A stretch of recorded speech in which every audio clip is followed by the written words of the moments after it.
I'm Maria Brown, welcome back. Well, today we're working on sweet treats. Now remember, hit that subscribe button.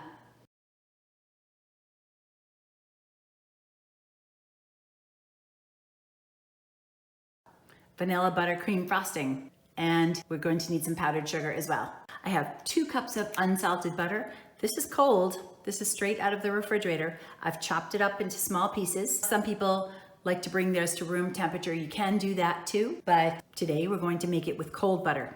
For this, I'm going to use my stand mixer with my paddle attachment. First thing to do is to pop all of that butter right into our mixer.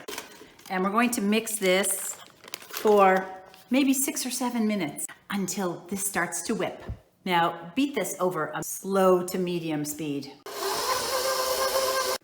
Turn it off and scrape it down from the sides as needed. You just want to beat it until it's smooth. Now we're going to add 1 cup of powdered sugar, and we're going to beat that until it's smooth. That might take a minute or so. Okay, now just kind of push that all down. Now we're going to add in our vanilla and incorporate that. Now I've just put in the 2nd cup of powdered sugar, and we're just going to continue to beat this until it's incorporated, and we're going to do that 2 more times. We want a total of 4 cups of powdered sugar. Now I'm adding the 4th cup. I'm also going to add in the 2 tablespoons of heavy cream. That's all there is to it. It's simple. If you need a little stiffer frosting, or if it's very warm out, then you just need to add a little bit more powdered sugar to get the consistency that you need.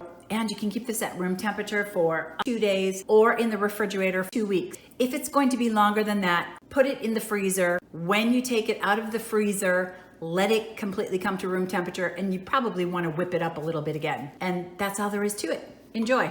Leave comments below and remember to subscribe. Thanks for watching.